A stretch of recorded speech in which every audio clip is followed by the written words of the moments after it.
Noticed it's weird. I'm looking up at the edge of the camera, but the camera's there. Oh, sorry. I wish you could move it if the little screen was down the bottom of the screen. I'm sure there's some way of doing that, but I'm in my pants again because it's really hot. I'm a bit nasally because I've got a touch of hay fever. I've taken a Piriton. I've moved along quite a bit in Mad Max here. I've got the new tyres and all that. I'm just basically doing missions because I want to get the V8 engine so I can do the racing bit and win. As written in the title, I'm also going to talk about Sargon of Akkad, who I had a bit of a... Let me just turn that down. I had a bit of a minor Twitter argument with. And, well, I've had a few, actually, because he's been basically a bit of a dick lately. Basically, the election happened, and I voted and all that. I wasn't expecting a lot. I wasn't expecting the sort of amazing things that happened. Basically, what happened in the end was the Conservatives lost seats. They lost their majority. That they didn't have much of a majority anyway, but they lost even more. And well, lots of people were told that the reason why we were having the election was to secure that the Prime Minister's basically bullshit idea of a Brexit was... Everyone was 100% behind the Brexit when they obviously weren't.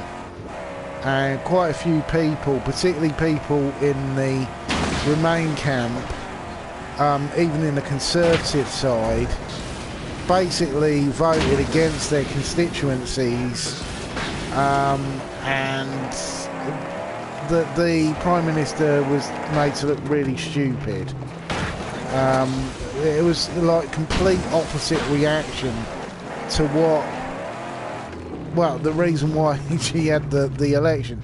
She had a snap election thinking the snap election had go her way because of the stupid idea that the Brexit vote was popular, which it wasn't.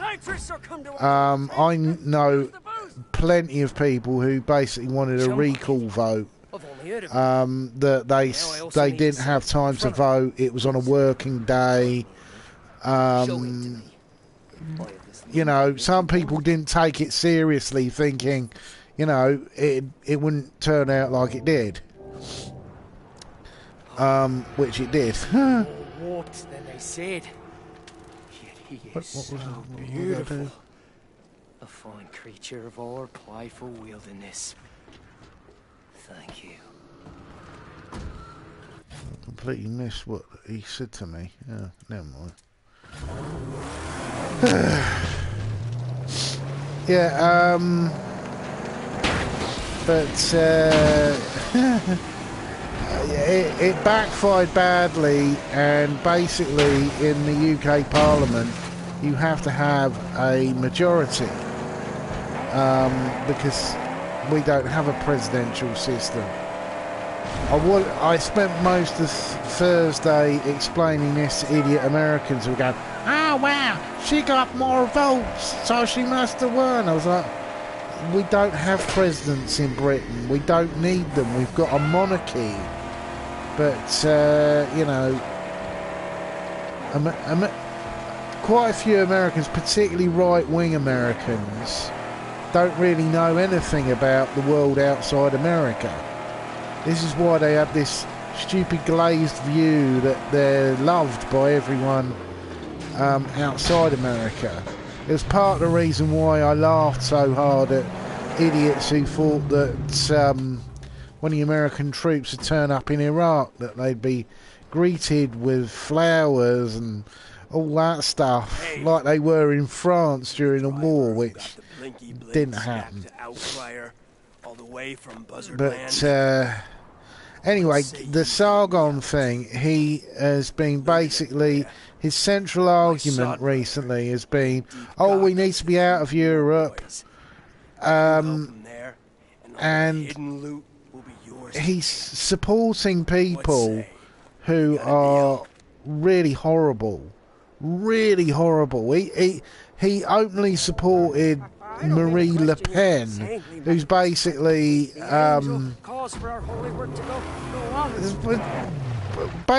she's like a fucking Nazi. She's part of the National Front, which are basically what was left over from Vichy France. And I was like, and he still claims to be like this classical liberal. I'm like, that's not liberalism. That's fucking fascism. You can't keep going around saying that you're a liberal person if you're in open support of the right wing, which he was with bloody the Tories, the Conservative Party. You know, you can't be playing both sides against the middle. And certainly on YouTube, because people will call you up on this shit.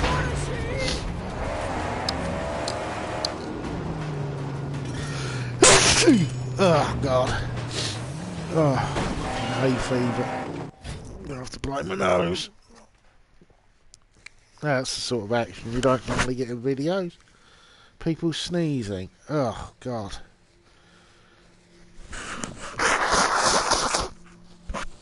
Ah. Ah, fucking hell. Ah. Oh, I hate having hay fever.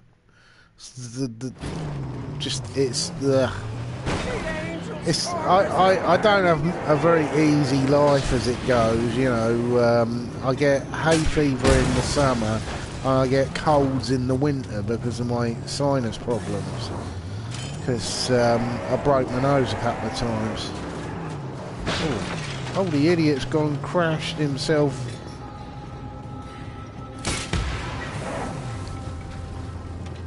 Come on, car. Got ya. Right, and where was that marker? Ah, should be right next to it.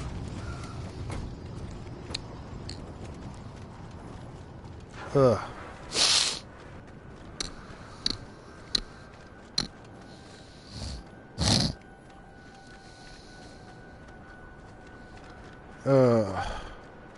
So basically, I kept calling Sargon on his bullshit, and then he started saying, "Oh, you're being partisan," and I was like, "How am I partisan? I listed off the votes that I've done. I voted for the Labour Party in '97 and the one that just went. I voted Green Party in 2010 because I didn't want to vote for any of the other parties because they were all shit at the time.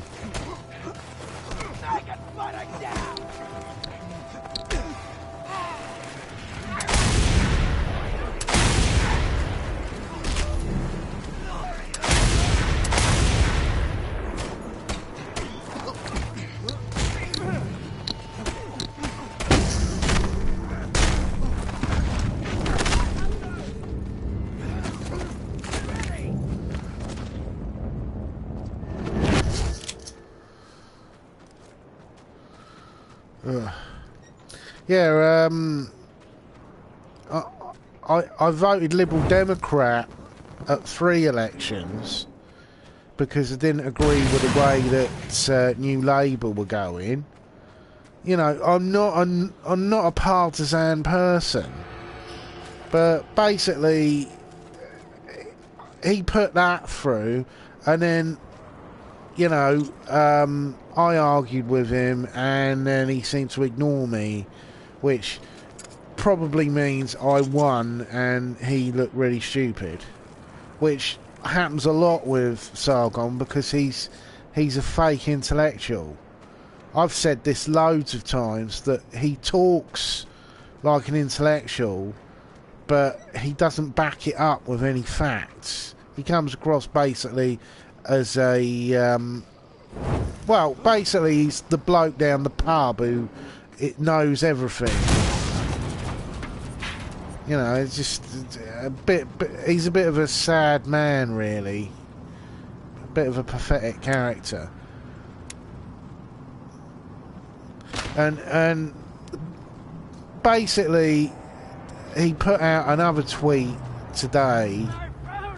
No, it wasn't today. It was yesterday, about how the DUP are asking Nigel Farage to be part of the Euro negotiations, and he put out a video, a little video on his Thinker channel, because I think he realised that, you know, his fame is fleeting, so he's trying to sort of basically suck up to the right wing for some reason.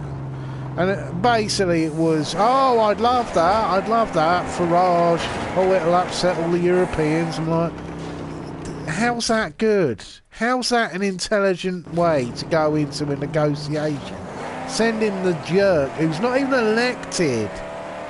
He holds no position. He left his own bloody party, and then he came back, and then he left again. UKIP are completely dead politically, but oh, we've got to have them involved because the DUP asked. I was like, oh great, and the DUP also want to remove women's rights on abortions, and they want to remove all the gay rights. Oh brilliant. Yeah, we're going to get dictated to by a group who don't even live in the country. They live in Northern Ireland. Let me see you still. But Sargon, he basically speaks now in jihadi terms. In a jihadi, you could put through the most stable, sensible arguments for something, and they will still react in completely opposite way. They won't think logically, because logic's not part of their argument. So basically now he has got it into his head that anyone who supports being anti-European is good in his well, I say it's a warped mind, that siding with real scumbags, real right-wing scumbags like the National Front. You know, he's been bigging up Tommy Robinson recently. I was like, you do realise Tommy Robinson isn't even a real person.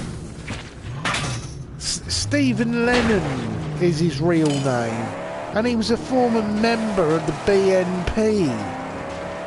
It's just, I'm just amazed at someone who claims to be like this big internet champion. Well, for a start, he's supporting the Tory party, and Theresa May basically wants to remove people's internet freedoms. She's against internet freedom. So I'm like, what's the matter with you, you fucking idiot? Are you serious? You know, this is like suicidal, particularly to someone like him. There's loads of people in this internet skeptic community. Andy Warski was caught out the other week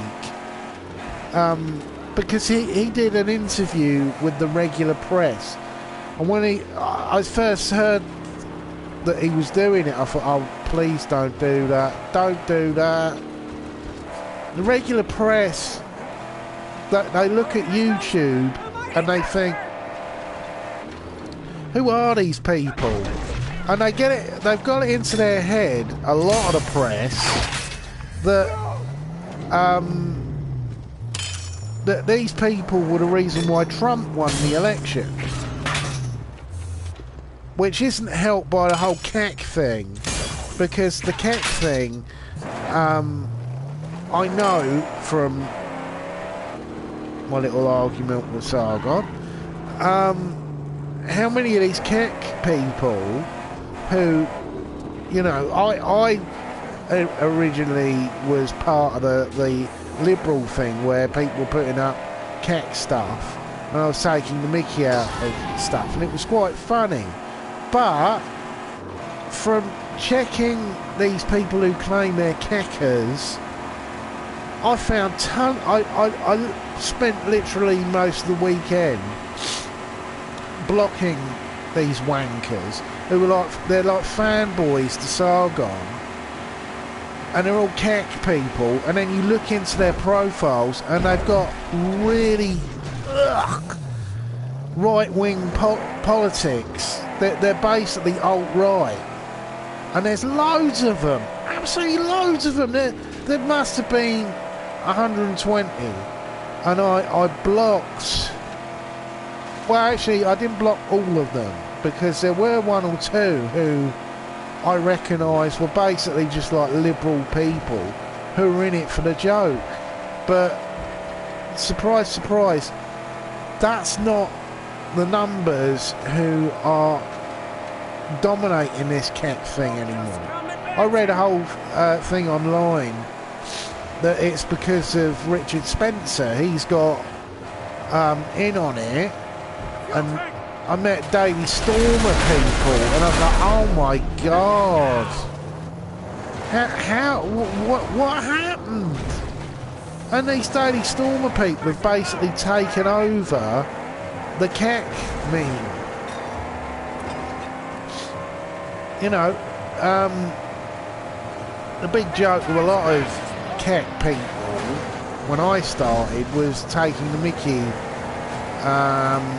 about things like, well, one of the things that we were doing were taking the mickey out of, I think Anna Kasparian had said something really, really stupid, which the Young Turks do a lot, and a lot of jokes about the Armenian genocide, because Cenk Uygur denies the Armenian genocide, even though his show's called The Young Turks, which has direct links with the Armenian genocide. So there were loads of jokes about it, and I put out one or two of them because, you know, I've got a sense of humour. Doing stuff like claiming the CAC people were like Red Indians, and they were killing the giant buffalo, because they call Cenk Uygur a buffalo because of his abnormally large head. But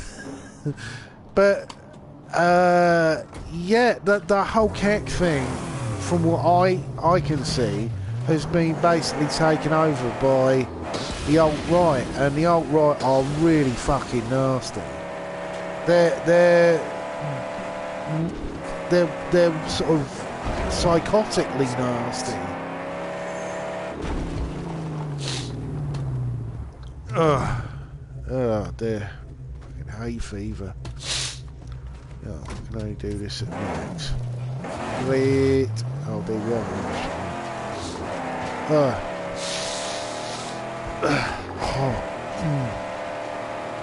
Yeah, that must be a pleasant sound for everyone. So basically, I was calling out Sargon and stuff, and I came into contact with loads of these CAC people who are basically, they've hijacked the whole meme thing.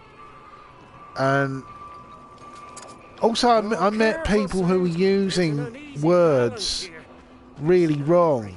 It's like, I didn't know about it till a very nice YouTuber well, she doesn't appear to be nice because she plays a character on a show, Dear Hagen. And I don't think I used it. I think it was on a video or something. It mentioned about, oh, Christ, what's it called? Cultural Marxism. And she pointed out, you do know cultural Marxism's anti-Semitic. I was like, I didn't know it at all. You know, I just assumed it had something to do with SJWs and all that. Something they'd invented. You know, like the whole thing about, oh Christ, what's it called? Shit,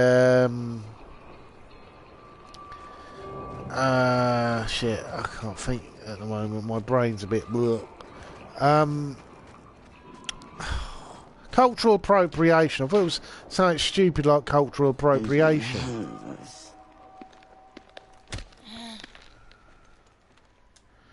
And you know, it wasn't. I didn't know anything really about it, and then I looked into it, and I was like, oh my god, because basically cultural Marxism is the newer name for something that was called cultural Bolshevism. And it dates back to the Elders of Zion book that is very popular with Nazis. Which had me go, oh shit. And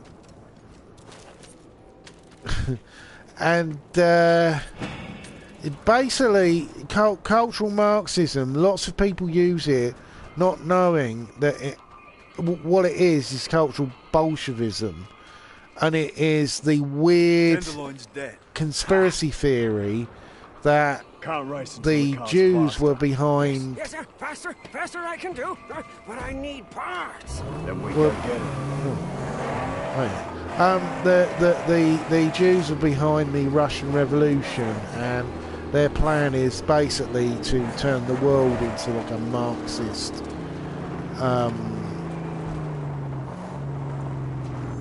Use the. Oh right, I see. Yeah, to turn the world into something that it definitely isn't. I was a bit when I read what it was.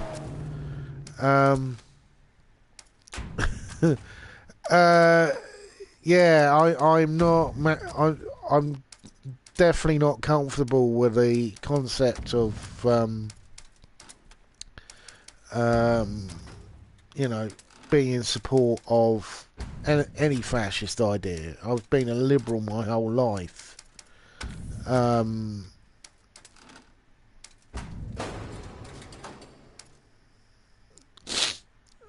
Right, there, what do I do? You're so slender and sleek. Oh, I can certainly feel the difference in handling. So I have been warning people online because, well, like a lot of people have said, the internet doesn't forget. And a lot of people don't realise what cultural Marxism is. And I was like, oh my god, it's like, if you're looking for a job now, prospective employers, if they're down to like 3 people, one of the tricks they'll do is they'll just look on Google, and if they see someone talking about cultural Marxism and what it's linked with, you know, anti-Semitism, you ain't going to get that job, and you'll probably find yourself blackmarked from another job as well. That, you know, employers don't like having employees who are basically on the side of fascism, especially if it's anything to do with politics or entertainment or anything like that. You know, it can be very damaging to someone's career.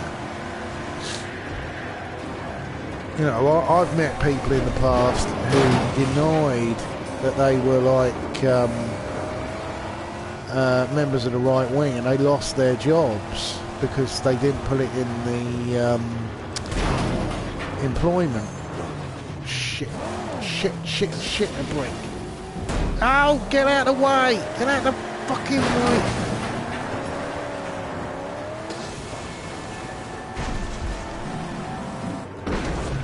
Ah, God, you bastard!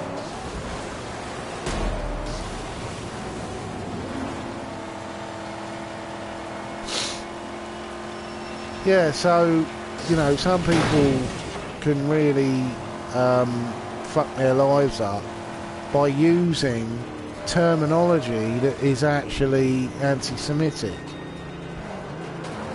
which, yeah, fortunately I've never used it because I've never got into... I've always been suspicious of conspiracy theories. I like real evidence, so I'm not fooled by things like the claims that 9/11 was a home goal. You know, the only conspiracy that made even the least bit sense to me that was involved with 9/11 was that it was possibly China. That China wanted to destroy banking records that were in the trade centre because they are known to artificially manipulate their currency, and they wanted to keep their, I think it's not the yen, it's something else it's called, they wanted to keep it artificially low. One of the tricks you do is you destroy the records. You know, it wouldn't surprise me at all when it was China, because China is a bit, it's a bit of a frightening country. Yeah, unfortunately, I may be working for a firm that is basically a front for the Chinese government soon, which I'm certainly not looking forward to. I'm not a fan of I'm a fan of socialism, and I can understand why China is the way it is because it's got a massive population, but it doesn't make me like their politics. I find you know, I find it a little bit sneaky, some of the stuff they do, and also their single party rule it makes them very susceptible to bribery and corruption, which is really for me. Tunnels? We're done prepping. My children are ready. The long journey awaits. They won't even make it through Dead Barracks Pass. I don't need to go for all that The truck is set up outside with the dune barge and all equipment packed in tightly. Good luck, Traveler. We all need it. My children with me. And so, films. Now finished talking about Sargon, who I just... ugh. You know, I shouldn't get so upset by it, but he's very much got the same problem that Steve Shives has, in that he used to be really good and then he turned really bad all of a sudden, and it's very weird to me that how fast it can happen to someone, that they can turn so crap. You know, it's like The Amazing Atheist. He did a video recently about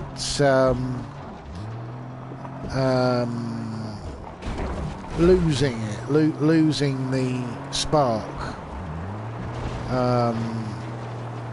You know, I think that he's probably going to have a big resurgence now that the idiot they've put in charge of the police in America has made it clear that he wants to go after anyone selling pot, even though some of the states have legalised it. And I'm just like, what? Yeah, well, that's Trump though, isn't it? Everything Trump says is a lie. So I'm expecting that TJ will put out some really quality videos and rants, because the main reason why he moved to Washington was Washington's legalised pot, you know, and he smokes it like tobacco. But I find a lot of his stuff's actually a lot better when he does.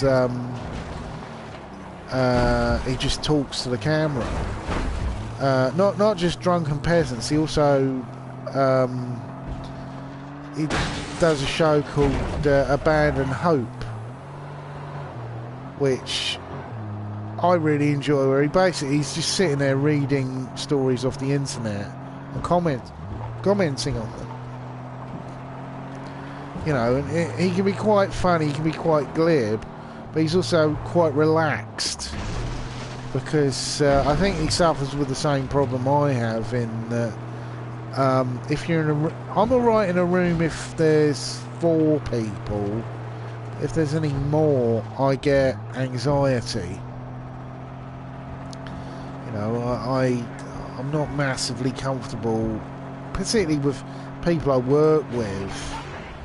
It's one of the reasons why I avoid staff parties now, because I can't relax, I can't drink, you know, because if I get drunk I'll say the wrong thing, because I can't bite my tongue when I'm drunk. And I just don't enjoy it. You know, I've got to the age now where I try and avoid everything that I don't like. You know, I turned 40 last December, so, you know, and time seems to pass really quickly now. So I don't want to sort of waste it on things that I just don't enjoy. Even though I am going to start looking for a girlfriend again. I found a very good site that I'm hoping to find a submissive girlfriend. Part of the thing is I've put in on the dating thing, must also like what do you call it? I forgot what I was talking about. Oh yeah, she must like internet stuff. So hopefully I'll get a sexy girl to sort of be my assistant.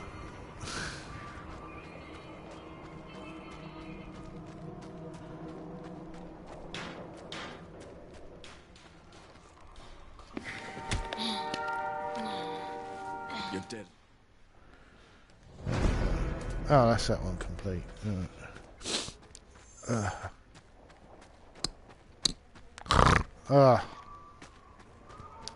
It's annoying with my hay fever. I get an itchy palate, and yeah, I get all snotty and just bleh. I don't know where I'm supposed to go. Let's have a look on the map again. I think it's supposed to be the desert, but I don't know where the fuck. Oh, for fuck's sake, I've wasted a load of petrol.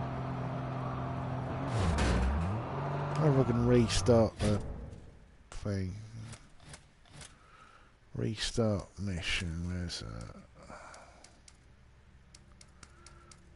Oh.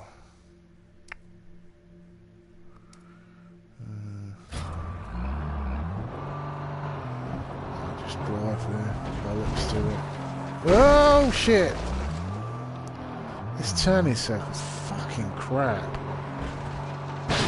Whoa! Whoa.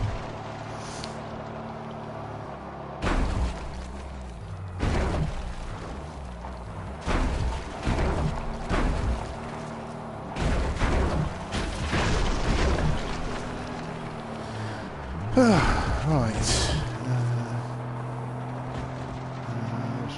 Oh yeah. Yeah.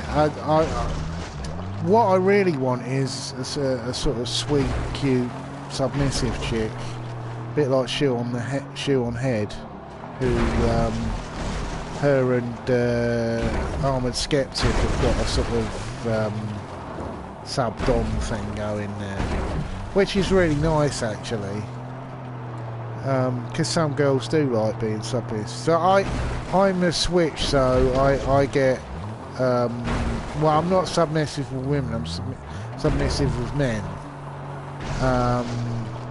but you know, I'm bisexual, but I don't find many. There's one bloke at work who I quite fancy, but I don't have a lot of, like, English blokes usually are pasty and they're either overweight or too skinny. I prefer blokes who are shit. I like blokes who are either black or French Arab. French Arabs are really blimey, ding dong. But yeah, yeah, I'm not selective about women. I do prefer slim women over chunky chicks, but I've had relationships with girls who are a bit overweight. You know, it's basically it's just I like buying them things, and I find that if the girl is slim, there's less chance of buying something that's not going to fit them. You know, even if it's a little bit baggy, they don't feel hurt. But if you get a girl a dress and she's 2 sizes too big, then there's all the embarrassment thing and the emotional thing. Also, I'm a bit chunky, and 2 chunky people together usually looks funny. You know, unless you're sort of in your late 50s, it does look a bit odd. But I do really care about one of my ex-girlfriends, Vicky, who, you know, she's lost a little bit of weight recently, and I really wish she'd push at losing weight, because I do worry about her health. She's only in her 20s, but you know, if you don't watch your fat percentages in your body, you can end up with diabetes. That's why I'm overweight. I've been at my fattest in quite a while recently, because I was really ill during the winter, and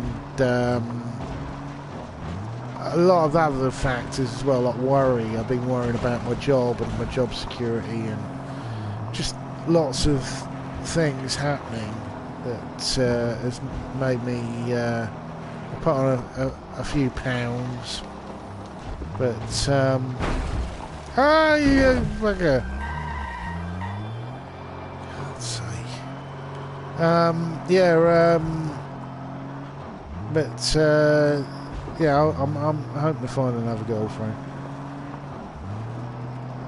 Problem is that I can be a little bit odd, and some girls like odd, and some girls say they like odd, and then when I act odd, they get embarrassed. You know, I've never had the throwing furniture at me break up with girls, but sometimes they'll say, "Oh, it's not you, it's me," and I'm like, "Oh, okay then." You know, I find if someone's not happy, I'm not going to make them Here we go. Yeah. The pass. So, if someone's not happy, I can't see the point in sort of prolonging that unhappiness.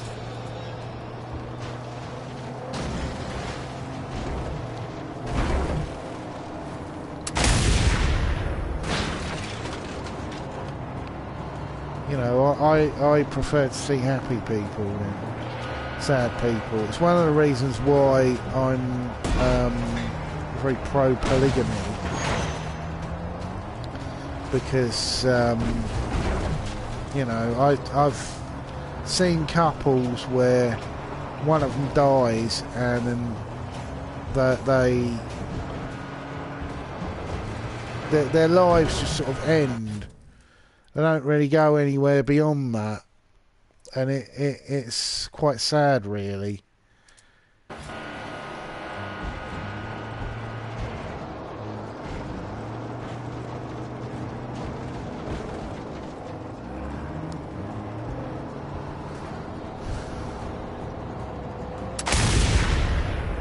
Bastard. There's no booster.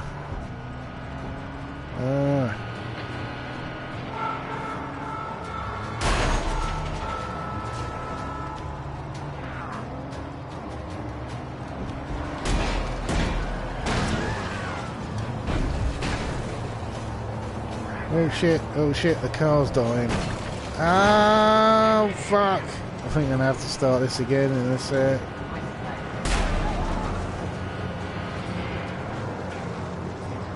son of a bitch, get out of the way! Oh, you fucking bastard!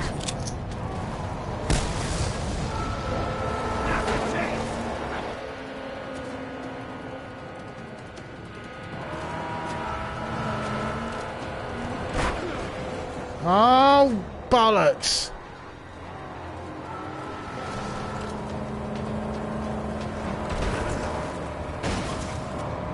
Oh, I'm dead. I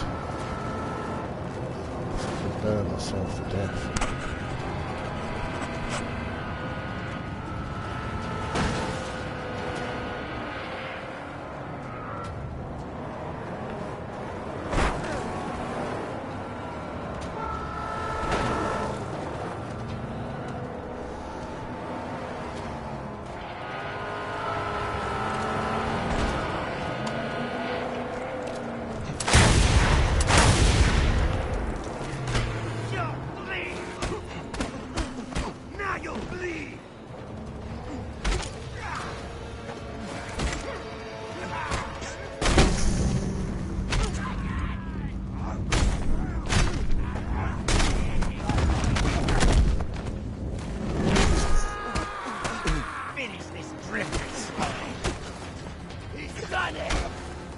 Come on, kill me then.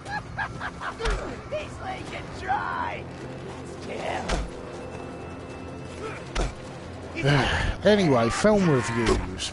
I finally got to it. I got distracted because fucking Alright. Yeah, I watched 3 movies over the whole sort of weekend. I've been off for 5 days, you see. I watched the Pirates of the Caribbean, The Mummy, and Wonder Woman. And surprisingly, Wonder Woman wasn't the one that I really enjoyed. I really liked the Mummy. I can't understand why people are knocking it. It's not terrifying horror, but there are horror elements to it. I find it's more like a sort of Indiana Jones type horror. It's not full on, you know, terrifying shit horror.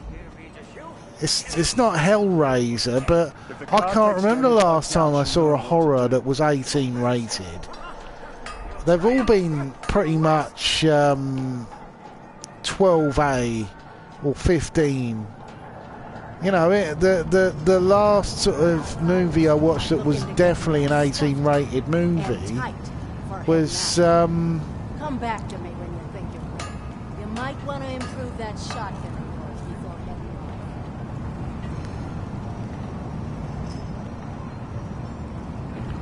was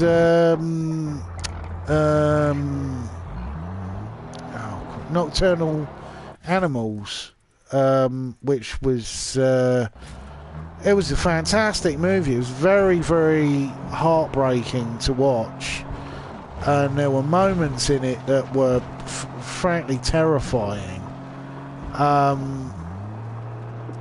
You know, and it was a genuinely good film. I just wish there were more films like that. That and Hell and High Water was another really good film. Last year was good for indie movies, where this year seems to be good for the big budget movies, which is a bit of a surprise. I am going to see a few indies this year. There's one called I think it's called The Drive with Timothy Spall, and it's about the Northern Ireland peace process, which looks like it is going to be in the toilet soon thanks to fucking DUP.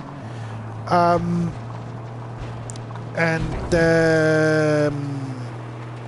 there's the one about Churchill that I'm quite interested in. I'm no fan of Winston Churchill. I thought he was a bit of a monster, really. I think he was a necessary man during a necessary time, but I don't think that he was very good as a Prime Minister. You know, he was better as a wartime Prime Minister than anything else. Company. Right, let's put the ting on the ting.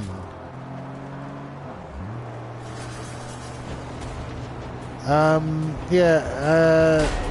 also there's the, well, it's not an indie, it's big budget, but there's a Christopher Nolan film about about Dunkirk, which is a really fascinating piece of British history. I'm very surprised this year there hasn't been many films to do World War One.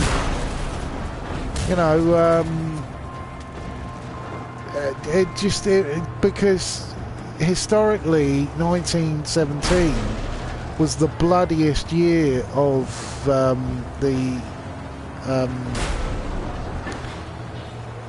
World War Two. It was the one with the largest number of casualties.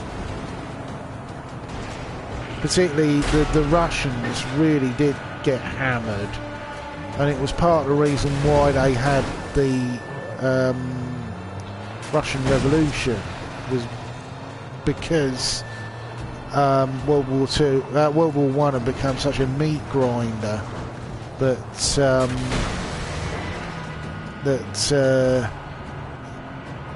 you know, when people are losing all of their children to a war that's not really doesn't have any real justifications,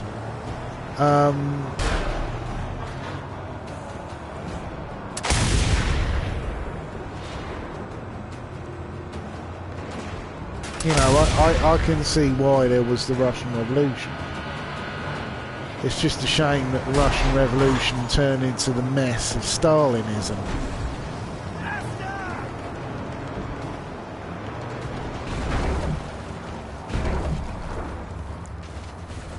Because, well, part of the reason why Stalin came to power was actually the Europeans' fault, because Europe and America were financing the White Russian Army, trying to return power to the Tsar, and well, it all backfired, and Stalin came to power mainly because of the conflict.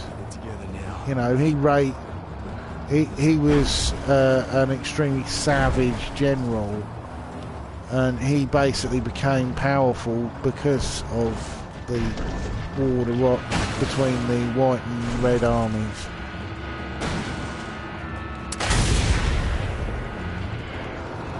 Say that, you little shit. Right. Come on, vehicle, stay on course. Ugh. All gooed up now. Yeah. Still, I think the Puritan's kicking in. I've got that horrible itching. Ugh. Yeah. So the Mummy was. I really enjoyed the Mummy. I actually watched it again tonight. I was going to watch Guardians of the Galaxy again, but I had a nap and I overslept. You know, I just couldn't get into first gear when I woke up, and I thought, oh God, I'm not going to go mad and rush down the cinema. But because that's been my number one pick for this year. I've watched it 6 times, and it's I'd call it probably the best Marvel movie of the complete series, because it's the one that's really got heart to it. And I'm really looking forward to Spider-Man Homecoming as well, because it looks enjoyable and it looks fun, and it's nice to see Robert Downey Jr. being fun again. It was the major critique I had of both the Avengers movies and the Civil War movie, in that he wasn't really very fun. He was very emotional, and you know, it's what I liked about the Iron Man films. Particularly the first 2 had that sort of humour. Well, actually, I could say the third one had quite a lot of humour as well. And I did like it where he makes his makeshift Iron Man suit from the sort of stuff he gets at a hardware store. But yeah, I really enjoy the Iron Man movies. So from what I've seen, it does look pretty good. It's quite ironic that they've got Michael Keaton, who was basically the bloke who started off the modern superhero genre, who was Batman, and he did a film about 2 years ago called Birdman that was sort of a parody of what?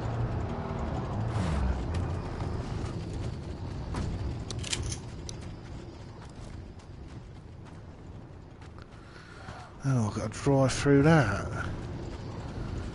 Ah, God.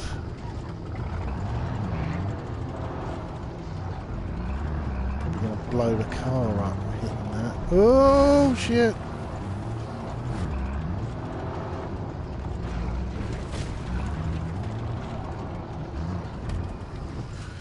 Right.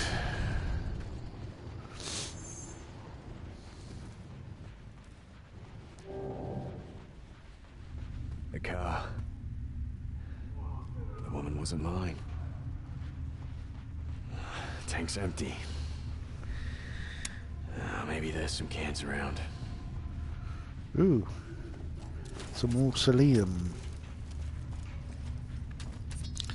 Yeah, basically the Mummy sort of picked up. It's trying to be its own universe. This whole thing called Dark Universe. They're trying to bring back the Universal monsters from like the classic period of Universal. I found it a bit weird that they started with the Mummy. Really, it probably would have been better starting with Frankenstein or Dr. Jekyll and Mr. Hyde, because Dr. Jekyll and Mr. Hyde do appear in this mummy film, which I actually thought was really great. You know, he's played by what's his name? Russell Crowe. And oh no! Shit! Fucking! Oh god! Oh fucking hell! They'll make driving easy, innit? They're not need petrol. Right. Oh god.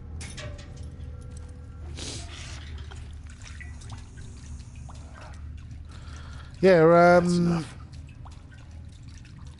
yeah, just enough.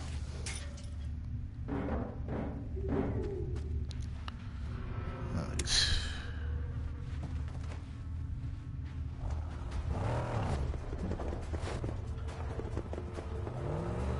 Ooh.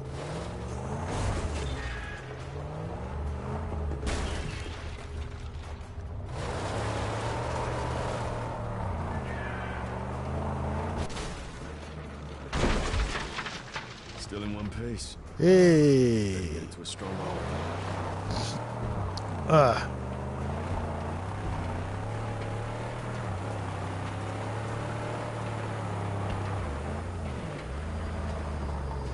Oh shit. Fuck. I thought that was the mission.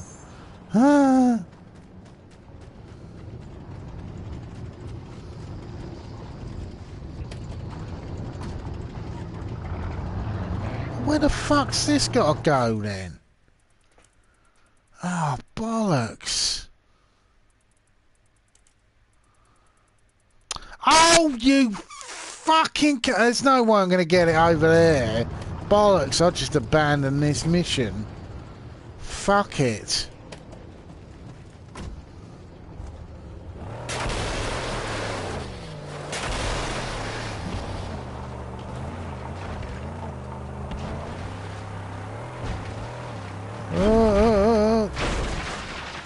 Fuck.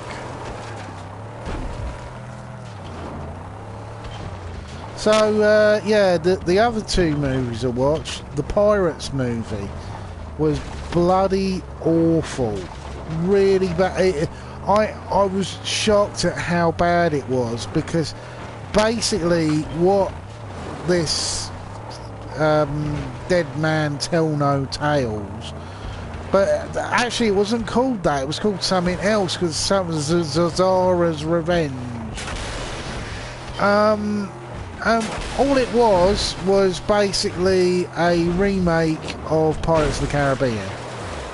I was watching it thinking, this is Pirates of the Caribbean. This has exactly the same plot as the first fucking 3 movies. And I was like, how fucking lazy is that? Oh, we won't make a new film. We won't do like they did with the last Pirates movie, make an original story. Oh no, we'll just copy the first 2. The first 3. I was like, what's the point of this? And parts of it look really expensive, but then parts of it look really cheap. And it was very confusing to me. It was like, sort of, they'd run out of money and decided to do some of the scenes cheaply, which I found really confusing. Don't tell me I've got to take this all the way back to drive. What? That's pink eye.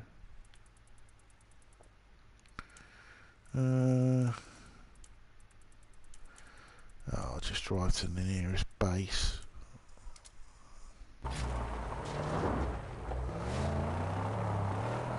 Ugh.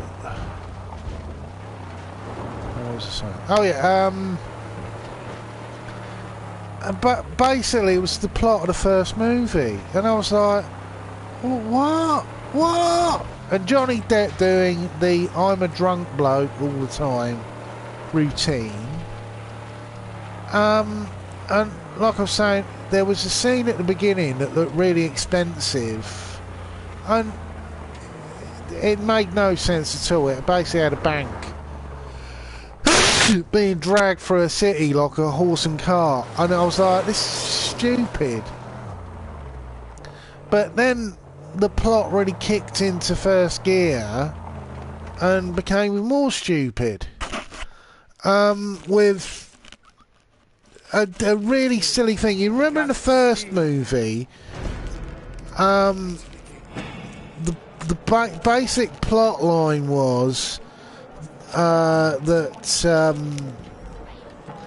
the Black Pearl crew were all cursed because of the treasure they had, and a bit of the treasure was missing.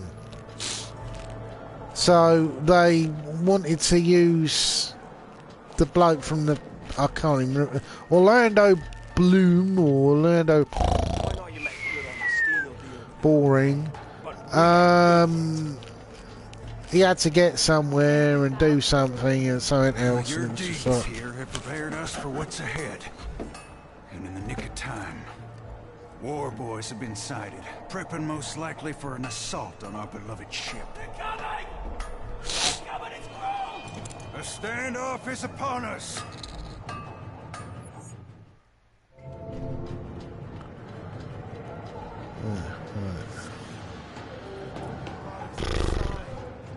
yeah, what was I saying? My mind doth wander. But basically, it was just a really boring film. I was sitting there bored. I was thinking, why am I watching this? It's so dull. You know, it's not like sort of entertaining at all. It was just sort of over the top, everything ridiculously dramatic.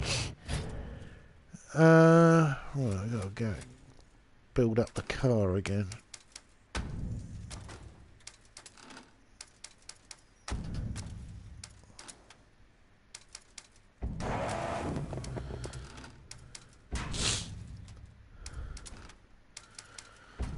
You know, a lot of it just seemed to be let's make it all big and magical, not really serving any purpose to be big and magical.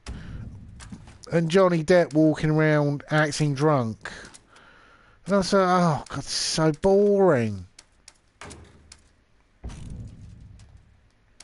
You know, that was my primary problem with the whole thing, that it was so dull.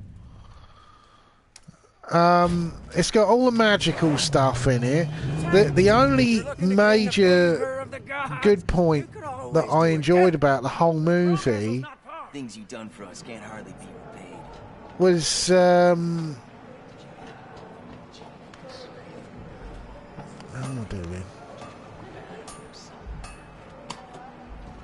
Was seeing Jeffrey Rush again, who I'm quite a fan of Jeffrey Rush.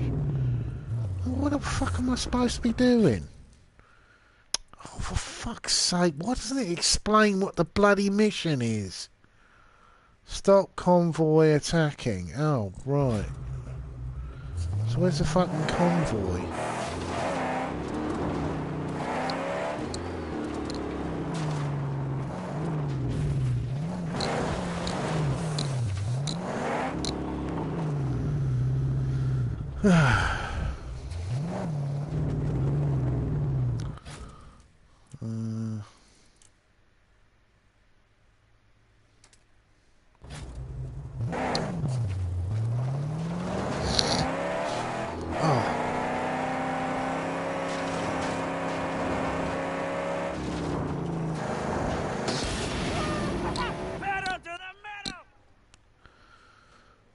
What am I supposed to be doing? You sure brought good with you. Sorry for not seeing it before.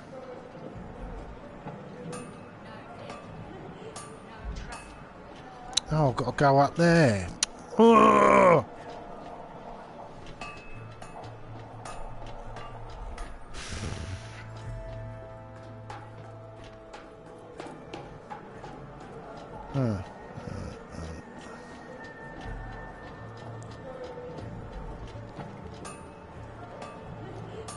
There's a convoy coming. Fuel truck is the lead car. 2 more dust clouds beyond it. Figure they fixing to blow up our gate. I'm told hunchback little chap carburetor, he can use whatever he needs to put together that massive demolition drill he's been pining for. Insist, it's yours to keep. Strung up the idol over there. My people's spirits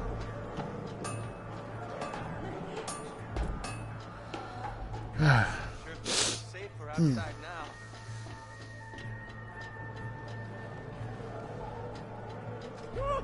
Lo and behold, I've got the grill ready to install, Saint. Just say the word.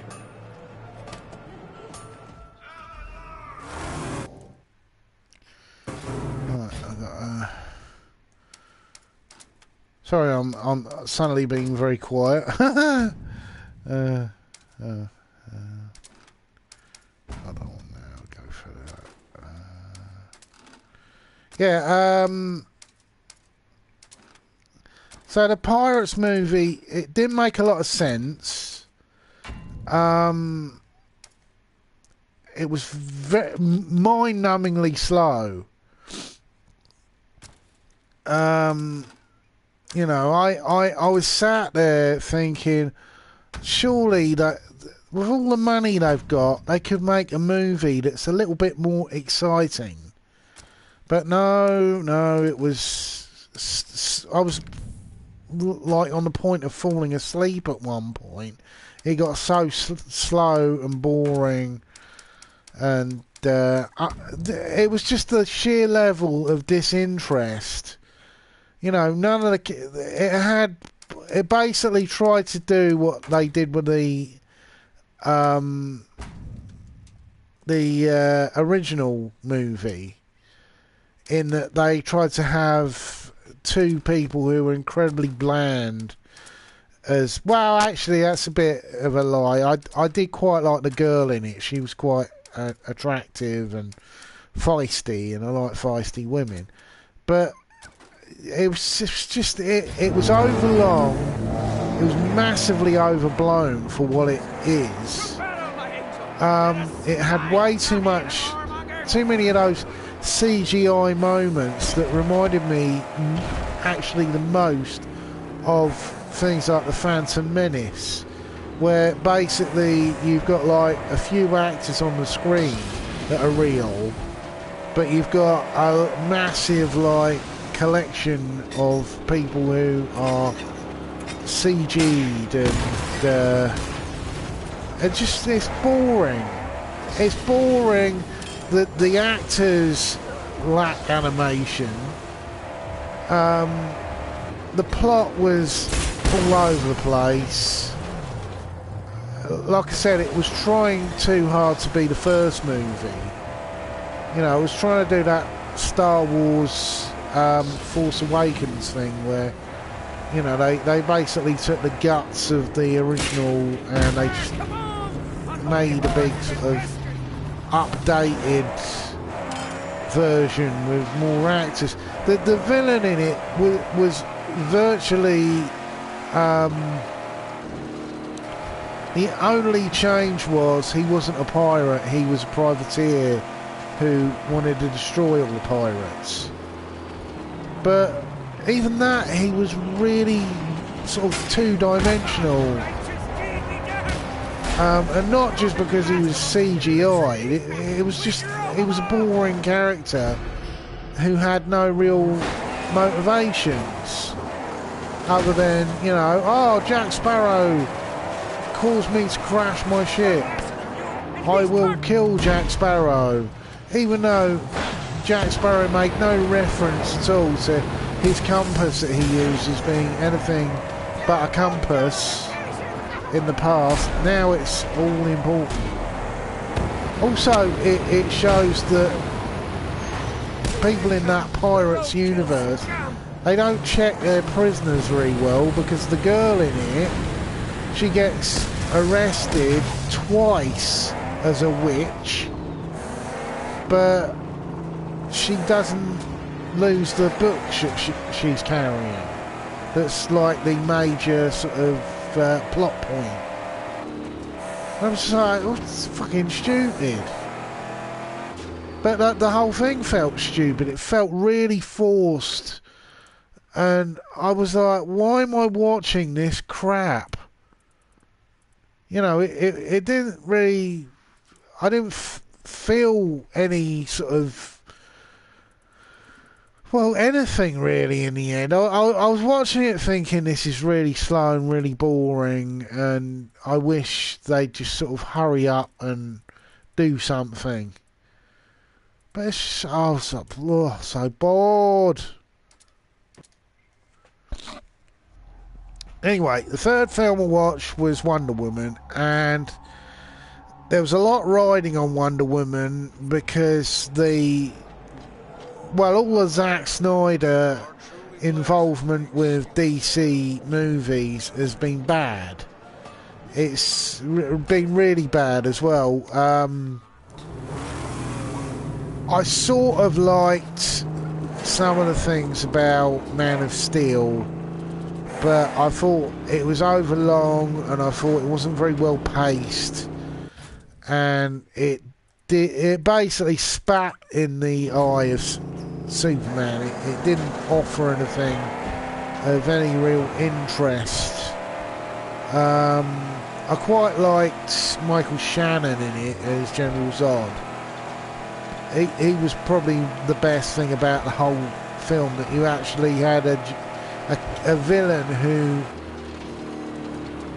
was desperate to bring his people back.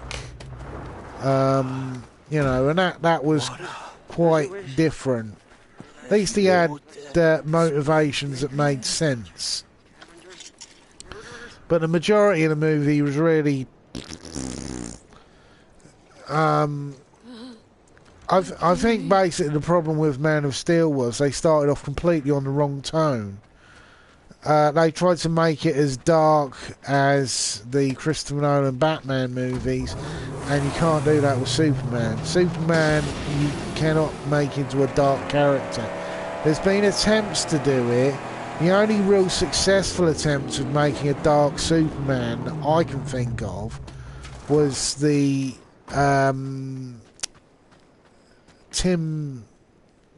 Bruce Timm animated show, Justice League, that had the Justice Lords, that were basically a version of the Justice League, but they had gone bad.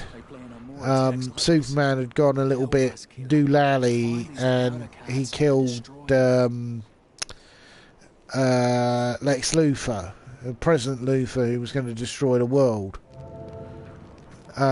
Because the Flash had been killed, and that made a lot of sense to me. You know, I'm a big Justice Lord, so I've got a Justice Lord Superman up there. That sort of dark Superman I can get behind. I have a full understanding of. The Superman that they've been trying to put in these DC movies with Zack Snyder. Zack Snyder was really the wrong choice for this sort of stuff. Zack Snyder would probably be better doing superhero films that were of Frank Miller, or I'd love to see a Zack Snyder Sin City movie personally, because he has that motivation of style. Or maybe some Liefeld stuff. Actually, probably the best superhero thing that I wish Zack Snyder would get involved in would be the Spawn franchise, because the film Spawn, though it's dated and it's a bit campy, was one of the better superhero movies in the 90s. Well, it's supernatural hero. It's not super as in sort of superpowers. It's supernatural powers. He's a demon.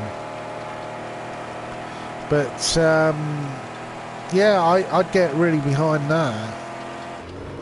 What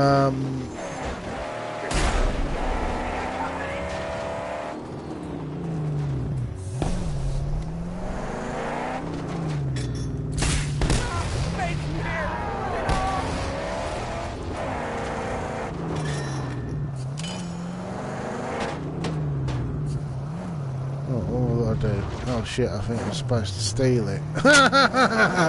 Bollocks. Oh, I just have to look for another one. What's this one? Destroy rig truck. Stop the...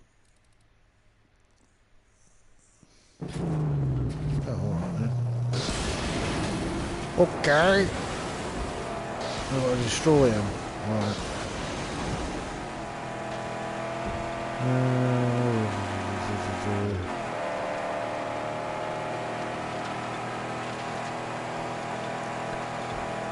Yeah, but Zack Snyder really wasn't the best choice to be helming this stuff, because he's much better at making like horror.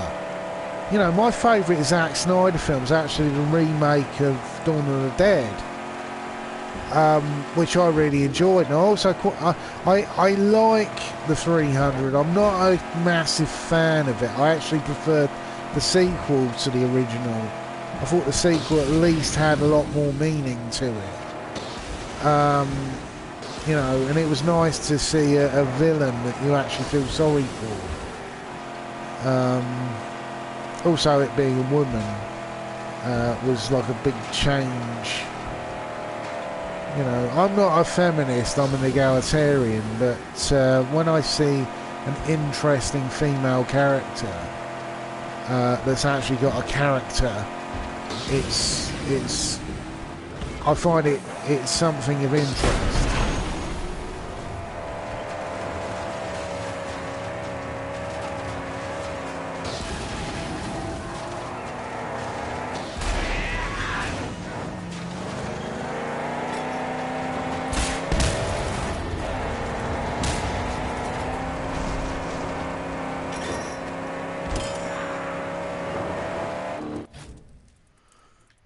Those are the other ones.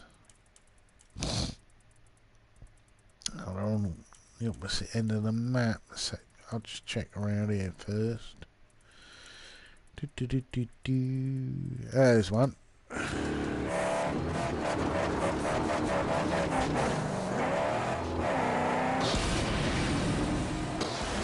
Got the V8 engine.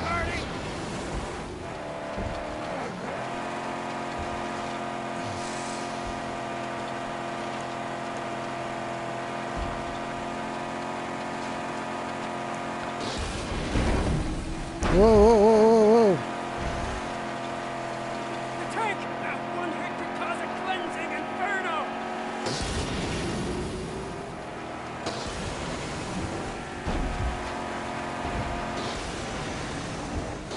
Going so fast that the graphics aren't keeping up with the road.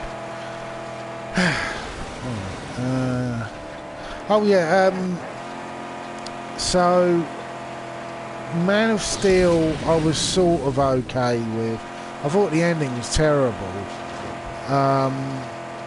Also the love affair was a little bit... I like Amy Adams when she's doing quality stuff, but I think she was really wasted. Well, she wasn't so much wasted in Man of Steel. She was really wasted in the sequel, Batman vs Superman, which I really hate.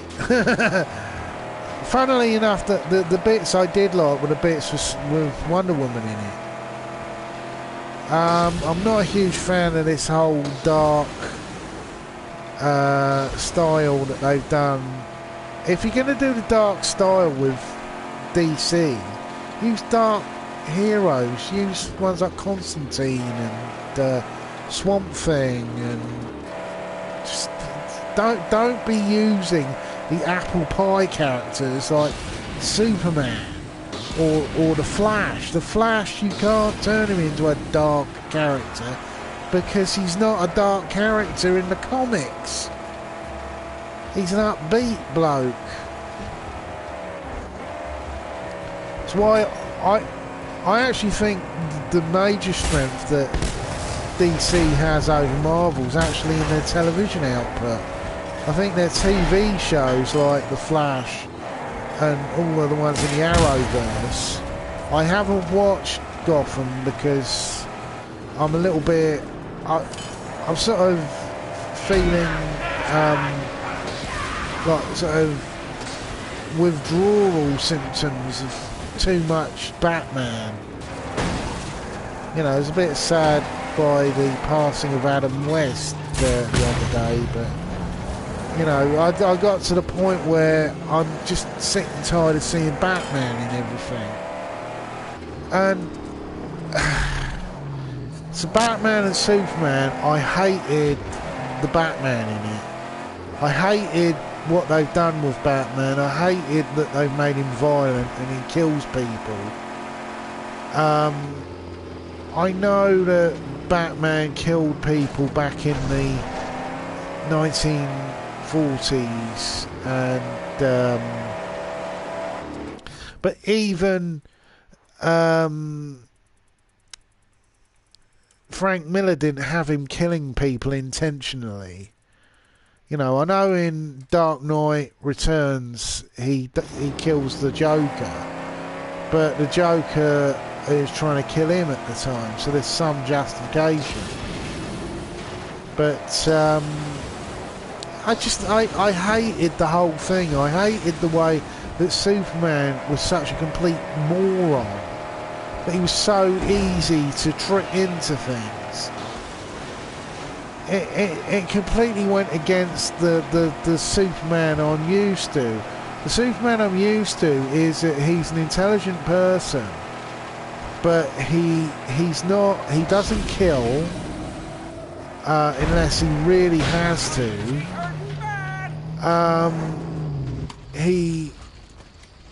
He's basically a good person. He's not a psychotic person.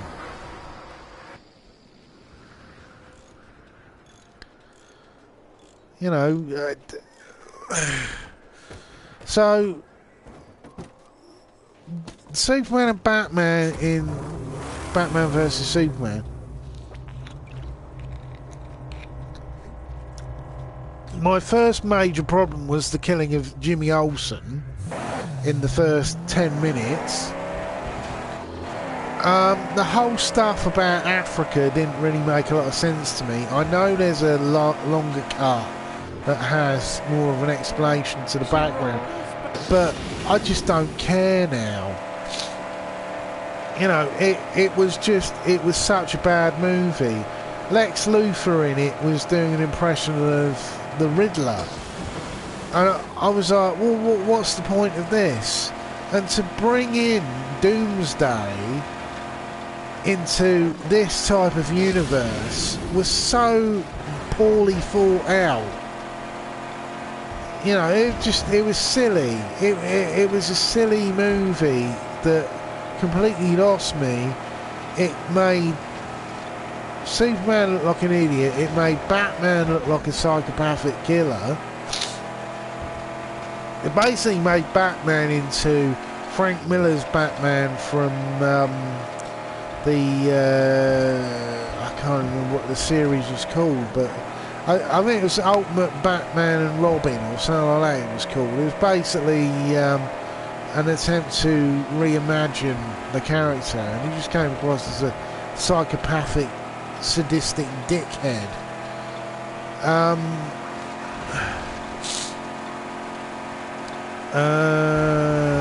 God, what's it called? No. I had it on the tip of my mind then, what the name of the series is called, but I just don't care now. DC Comics to me are just boring. I prefer reading Silver and Bronze Age DC now, which is strange because I never read them when I was a child. The only one that I was interested in was Swamp Thing.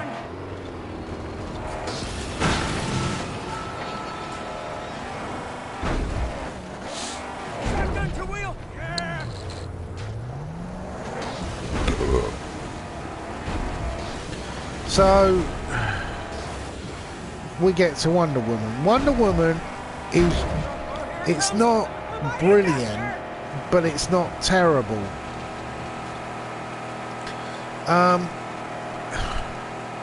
I'd say the first 2/3 of the movie are entertaining and fun. The last third's a little bit off kilter.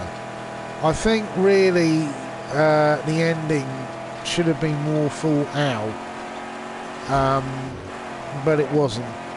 I did like the naivety of the Wonder Woman character, even if they altered her past a bit. You know, because originally the her being made of clay, because Amazonians don't have children because there's no men on the island. Themyscira is where they're from. Yeah, and I actually found quite a lot of those women really hot, because I like women who are tough. Yeah. Even the big chunky black chick was quite sexy. But you know, it's nice to see a character who's innocent. That innocence is what they should have really had with Superman, but they didn't. They had him sort of all grizzled and rough, and it's one of the reasons why I don't think Man of Steel worked at all. It was one of the reasons why it failed to be a decent superhero film, in that, you know, trying to make Superman into anything but a white knight hero is a mistake. You can have him as the white knight hero and have something happen to turn him evil. That's fine, but don't start off with him being sort of a shades of grey character. You know, he's supposed to be either black or white. He's not supposed to be anything in between. You know, he's not supposed to kill. He's supposed to help everyone. But he's certainly not supposed to get fucking guilt over helping people. Well, that was my biggest problem with the whole of Batman versus Superman, in that Superman didn't really want to be helping anyone. He sort of was all wishy-washy, and I was like, oh, for Christ's sake, do they have to ruin everything? But yeah, it was nice that Wonder Woman was quite innocent. I just wish that they'd kept that innocence with the later films. Then you'd have a sort of character similar to what Guardians of the Galaxy has with Drax, in that he doesn't understand everything, which is part of the humour. Especially one of my favourite scenes in Guardians of the Galaxy, is probably, I think, even appeared in some of the trailers, is when the with Mantis, and Mantis explains that she can detect the emotions that people are feeling, and she's next to Peter Quill, and I think they're on Ego's ship or something like that, and he says, oh really, so what am I feeling? And she touches him and then points at Gamora and says, you feel love for her. And then Drax comes out with, oh, you must be so embarrassed, this is so funny, ha ha ha. Just like, you know, that's what's brilliant about the Guardians of the Galaxy films, are that amazingly they're the most human heroes as a team, that, you know, out of the whole thing. And amazingly that only one of them's a human being. But you know, the I particularly like the Rocket Raccoon joke where he keeps winking with the wrong eye. It's just, yeah, I didn't steal it. Oh, I was supposed to use my other eye, and that really tickled me. And all the stuff with Baby Groot was very funny as well. You know, that's one on the like top of my list of things that I've got to get on Blu-ray when it comes out. Because supposedly there's some deleted scenes, and yeah, cheer bastards. Right, where's the other ones?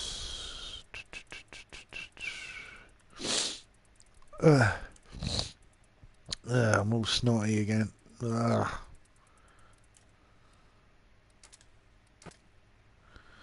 Right.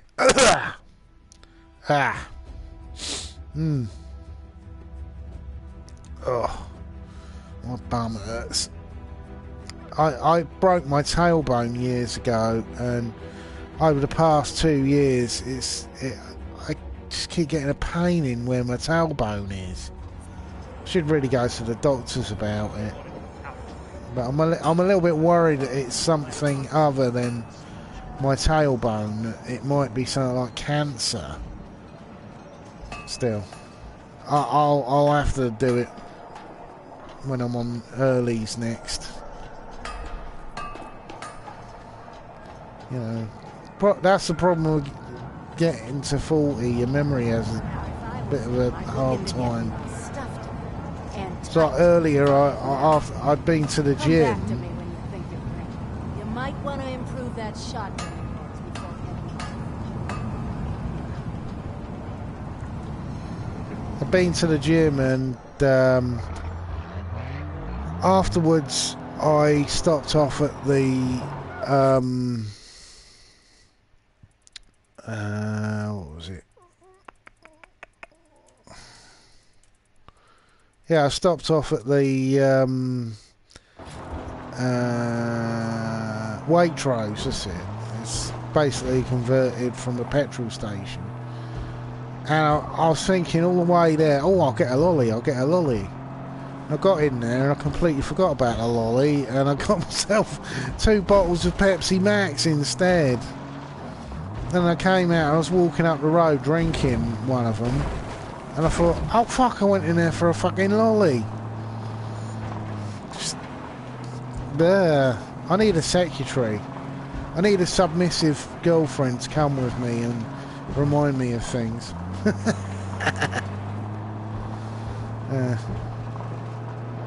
That's the main reason why I want a girlfriend. It's basically just companionship. It's why I do the lottery now. You know, if I won the lottery, I'd be able to find a true love. Because my major problem is time. I never seem to have time for things. Apart from this. But anyway, as I was saying about Wonder Woman was pretty good. I was a little bit apprehensive at first about the setting.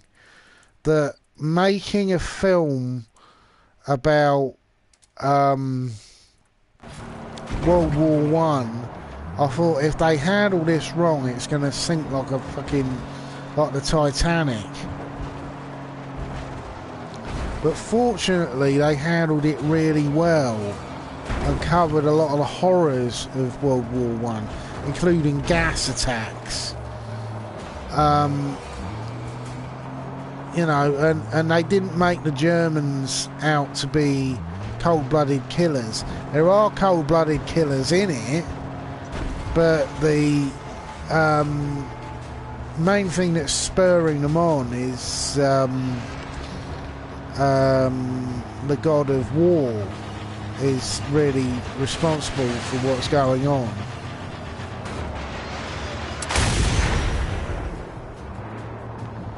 You know, it's not the fault of the humans alone that they're being manipulated.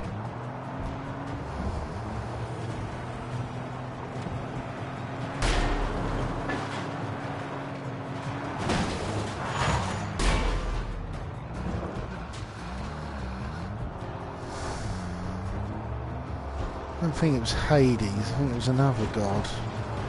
But yeah, won't give away spoilers because it is worth seeing, and you want to see it at the cinema as well. It does have a little. I think it was probably a wise choice not to have set it up like Captain America, having it in World War II. Even though I do think that I wish there were more superhero films set during World War II, because DC had a lot of World War II characters like Sergeant Rock and things like that, that could go well with a World War II setting. If they went for like Golden Age characters as well, like the original Flash, who basically has got like the powers of Mercury. That's why he's fast. It's not science that got him there. There's no sort of speed force thing. I think it's Jay Garrett was the original. I might be wrong. That might be the Blue Beetle. I'm not sure. I do sometimes read Golden Age. I got a book of Golden Age Captain Marvel, because Captain Marvel's probably my favourite of the Golden Age characters. I also like it that Billy Batson is a child, that he's quite innocent. You know, he shares that innocence that Superman has, but it's the reason why he has the powers is because of the wizard Shazam chose him, because he's an innocent but good person. And I'm a little bit sick and tired of having dark heroes. I quite like heroes who are naturally good.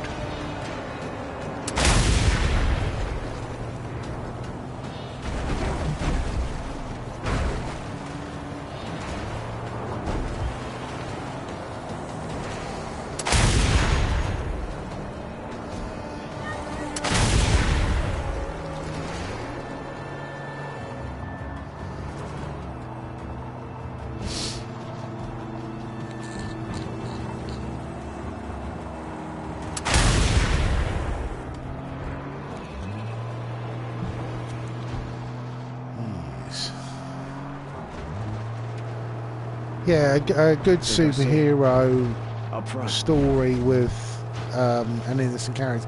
There has been talk of a Captain Marvel, or as they call him now, Shazam, movie, which I'm actually really for. If it's done right, if it's done like like Man of Steel, I'll be so fucking pissed off.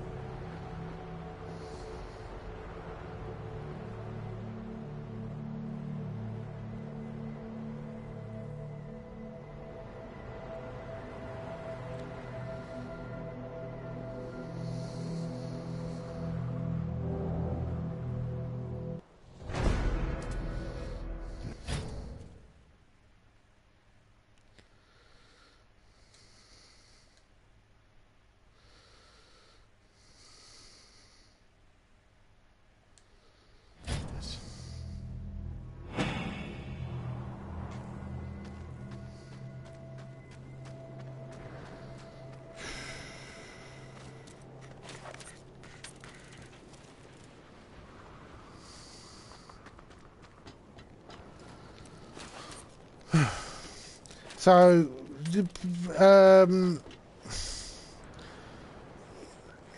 it wasn't I wasn't tempted to see it again.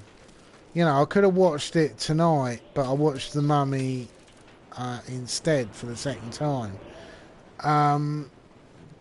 My main gripe with Wonder Woman was it was a bit too long. I think they could have cut off about 25 minutes and made it just as good. It's a fucking idiot.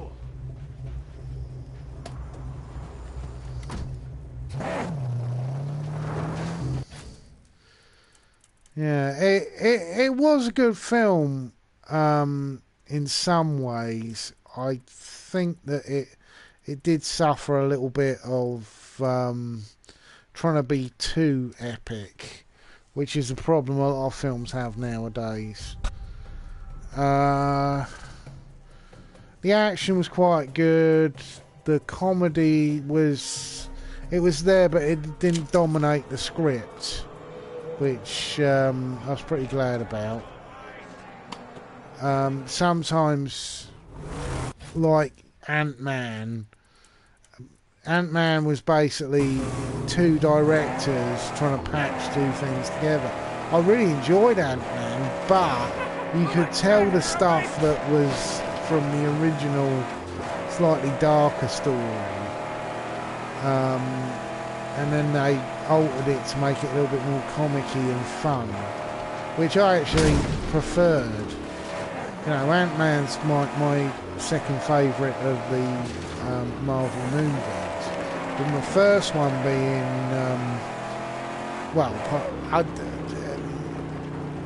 no, actually that would be my third, because Guardians of the Galaxy 2 is my favourite.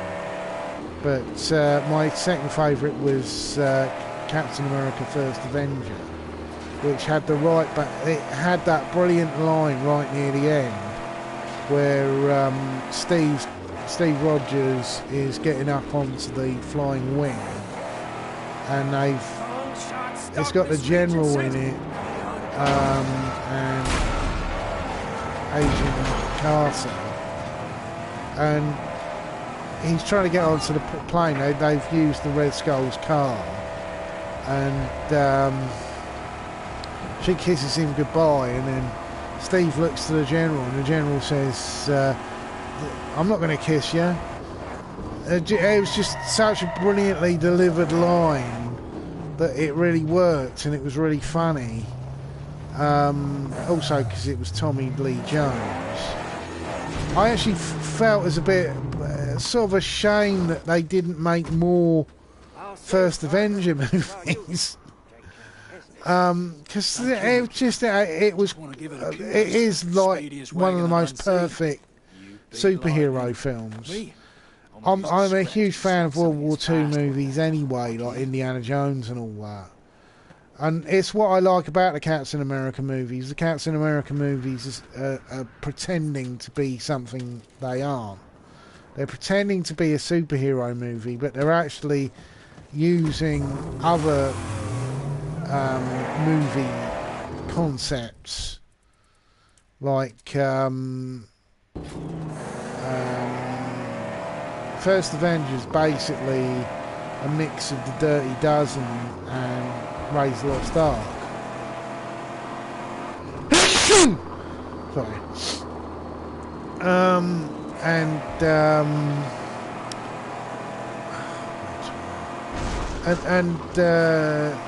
The second one, Winter Soldier, that's a political espionage, like a Tom Clancy novel. Also has elements of the Manchurian Candidate in there as well, which I really enjoy.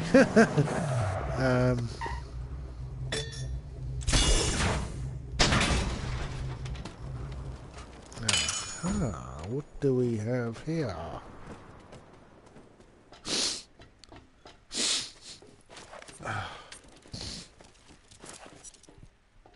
Yeah,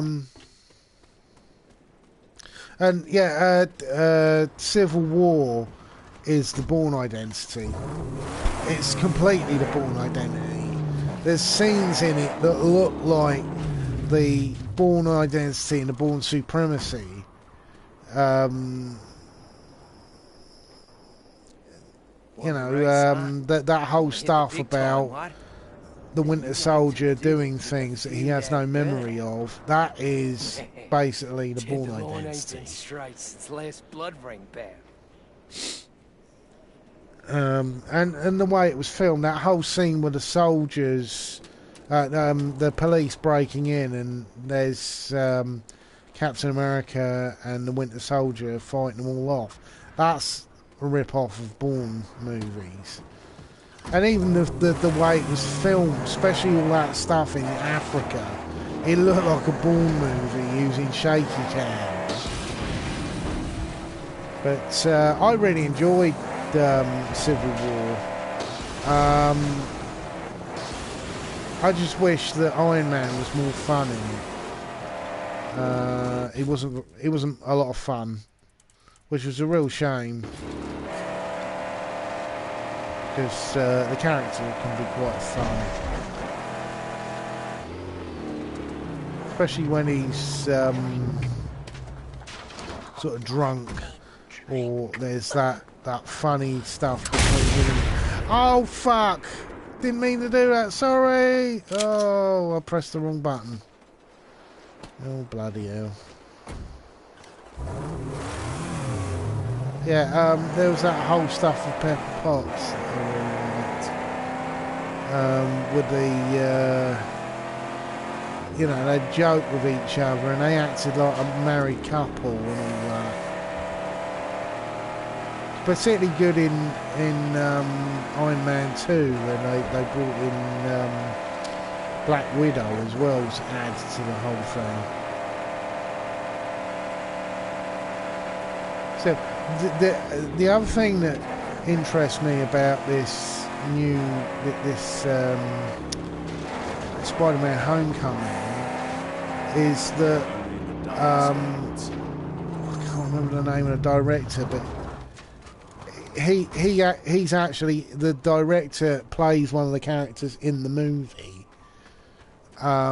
He plays Tony Stark's sort of assistant, who helps him out and stuff. Why isn't it? I'll wait for it to get dark. Come on, son, fuck off. Guff. Get the fuck out of here. Can't remember the name of the director. He did Cowboys versus Aliens, but it wasn't very good. And also he directed the first two Iron Man films. My memory's gone for what the name of the director is.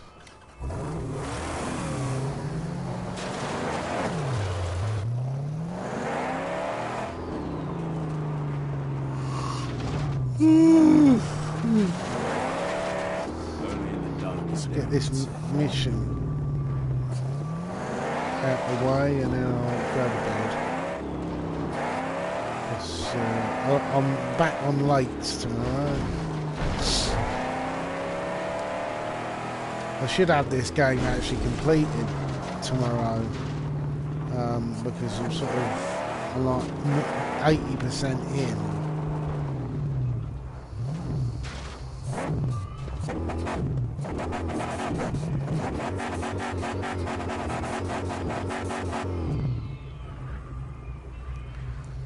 Yes.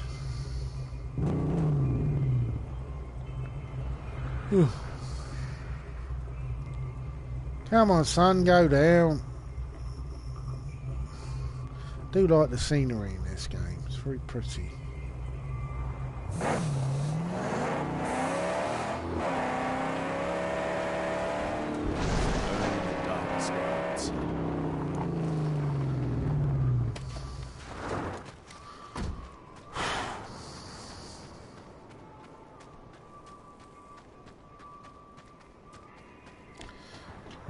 Oh, actually, something else on Twitter.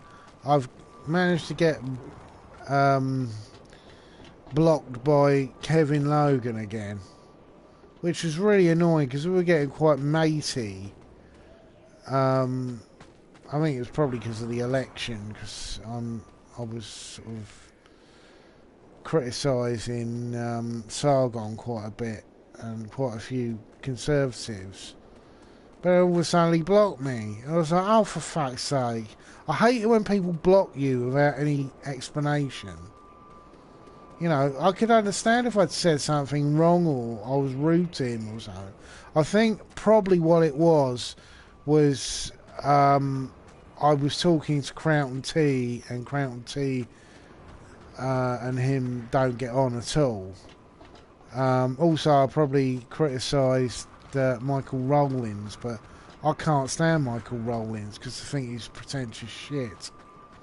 He's one of those people who acts like he's the most hurt person in the room all the time, and he's a fucking he's a what basically he's the perfect encapsulation of the major argument of SJWs. He's a white cis male, and he lectures people. He lectured me once, and I was like, pull your neck in, mate.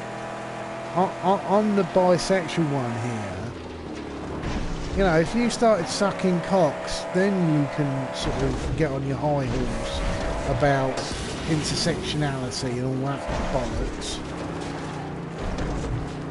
I hate the idea of intersectionality. I think it is a perverse idea. I don't think it helps people. I think it actually hinders just go. people. I would actually appreciate some time alone with her and the old socket wrench.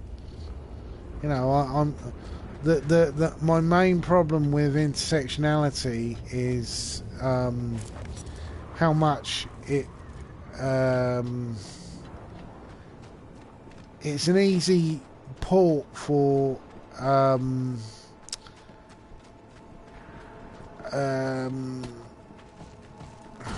anti-Semitism, because under the intersectional belief is that the state of Israel is somehow evil because of what they do to the Palestinians. You know, completely forgetting that the Palestinians have basically put a jihad on the people of Israel. But these people are fucking mad. The big grill, he boosts when ramming.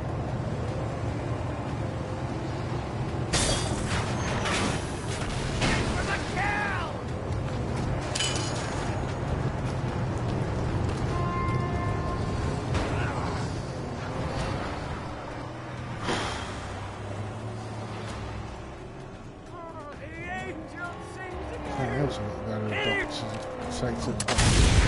Keep getting out of breath. Get that sawed off! And whether it's sleep apnea or what, you know, maybe it's some overweight. I get out of breath sometimes, and it's not when I'm doing actions. It's when I'm sort of lying in bed or sort of sat in a chair. Odd. So I can forget to breathe.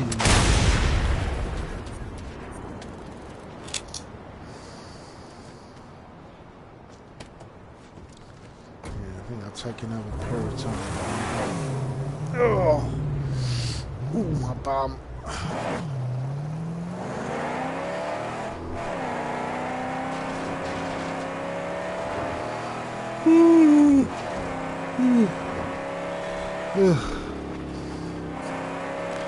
Yeah, I've been listening to quite a few new podcasts.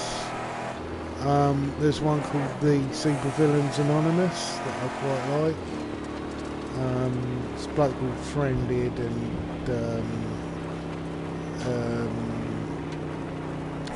what's his name? follow him on Twitter. His hashtag's Stevie Steve. But one's a libertarian and one's like a Liberal Democrat. They talk about the news and all that, and it's quite interesting. And Friended is very witty, and he laughs. He's very relaxed. There's a relaxed demeanour, which is, well, it relaxes you when you're listening to it. And yeah, it's quite an interesting bloke and all that. You know, he works in Hollywood.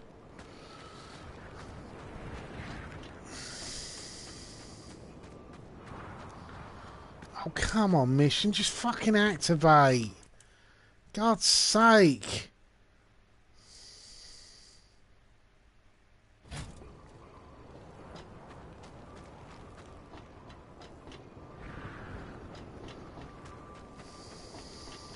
Fuck this for a game of soldiers.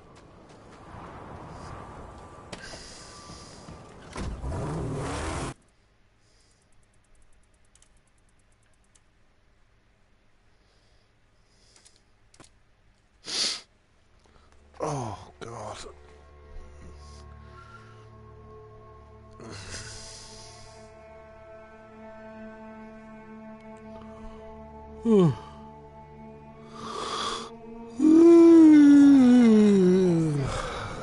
Let's have a look at the garage.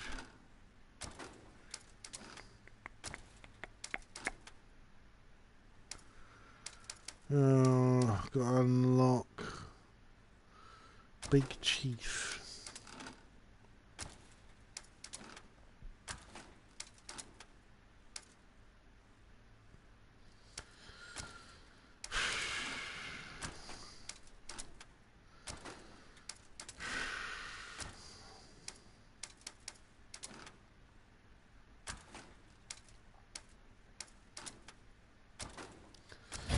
Yeah, I got all the upgrades I need. Anyway, I'm going to stop the video now because I'm really knackered. Right, it's whoop, broadcast setting, and you're off.